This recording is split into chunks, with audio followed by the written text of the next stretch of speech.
Hello everybody and welcome to the Boxing Locker. I am Matt Goddard, former professional boxer, now boxing coach. And today I'm going to take you through a very brief video and 3 ways to land the 1, 2, 3, the jab, cross, lead hook on the bag. Now, it's a difficult combination to land because it's at 2 different ranges. So when I throw the jab, cross, generally, I'm going to be throwing that hook as a shorter punch. So the hook is a mid and short range punch, generally, not always. We'll go through that shortly. And the jab cross is a nice long, fully extended punch, not always, but generally, okay? So it's a difficult one to get right on the bag, particularly for those of you that aren't enormously experienced. So I'm on the Aqua bag here. This is a Bulldozer Fightwear Aqua bag, great bag. In my boxing stance, okay? So this is my range, right? So this is the range I'm starting at. I'm gonna throw that jab cross, okay? So the jab, the cross, and then the lead hook. As you can see there, that lead hook is falling short at its regular range. So jab, cross, lead hook. Jab, cross, lead hook. This very accurately simulates what's going to happen in real life. My opponents out there, I need to find a way to get that hook to them, okay? They're not going to walk through my jab cross to get closer to me so I can hit them. They're going to make it easier for me, so I have to do something about that, okay? So let's go through a few options. The first option is to shorten the jab cross. So I'm in here, and I turn the wrist over, turn through the punches with my shoulder, okay? So that's the first option, shorten the 1, 2, and then come around with the 3. Short 1, 2, come around with the 3. 1, 2, 3. 1, 2, 3. 1, 2, 3. What you'll notice there is that I focus on as much rotation through the body as possible to generate the power. If I end up relying on my arms to do it, I'm going to lose that left hook, I'm going to lose that lead hook. It's not going to have as much power, okay? So the option there is to shorten and come round at that short / mid range, okay? So that's option number 1 that you can practice. Shorten it, and throw that shot.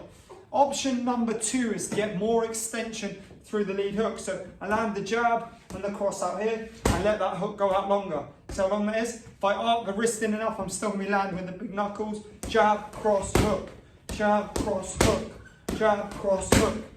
The downsides of that longer, more extended shot is it makes it much slower, has to cover a much greater distance to get there, and it leaves you exposed on the inside of that punch for a lot longer, okay? So if I'm out here, I throw that cross, I've got all the way back there to go, it's gonna take a lot longer to get there. So you need to make sure when you're practicing that, you consider timing, you consider situation and position when you're in the ring, and also what you're going to do after that, because chances are there's going to be a counter coming your way. Okay, so more extension. So the first one was we shorten the punches. The second one is that we extend the last punch.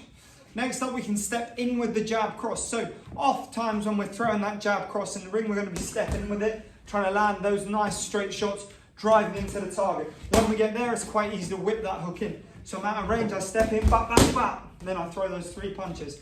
Out of range, I step in, bap, bap, bap. Watching how I coordinate on that left, right, left. Whipping that hook in, okay? So it's jab, cross, hook. Turning through the shoulders, jab, cross, hook. Rotating that shot round all the time, okay? So that's another option. We step into range. The downside of that stepping into range is when you step in, if you consistently step in, it's quite easy to read and you're opening yourself up to a counter. So you want to make sure them steps are smooth, short, and we're not doing that all of the time, okay? Another good way to practice. The last one is we step in on the hook, okay? So we land long with that jab cross, and then we leap in like it's a gazelle hook to shut the space down. So I land long on that jab cross, and then leap in to throw that hook. Land long, leap in. Short, quick, explosive burst off the legs. Back in position.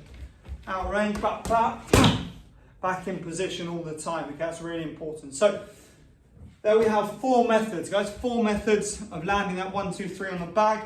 As I mentioned at the beginning, you have the issue of long range shots and mid range shots mixing. How do you incorporate those together? Option 1 is we shorten the straight punches. Option 2 is that we extend the hook. Option 3 is that we step in with the jab cross. Option number 4 is that we step in with the hook. And that way you're covering the distance and you're getting to the target. Okay, so there we have it, guys. 4 simple ways to land your 1, 2, 3 jab, cross, lead hook on the bag, whatever bag is. Doesn't have to be an aqua bag, heavy bag, anything you like. Really, really effective, simple to use tools that you can implement when you're sparring, when you're on the pads, all of that good stuff. And that's how it's going to be easier to perform when you're actually in a boxing ring competing. So there we have it. As always, I hope you enjoyed the video. Thank you for watching. Please don't forget to like, subscribe, comment, all that good stuff. Let me know your thoughts below and check out the rest of my videos. Have a wicked day, guys. Cheers.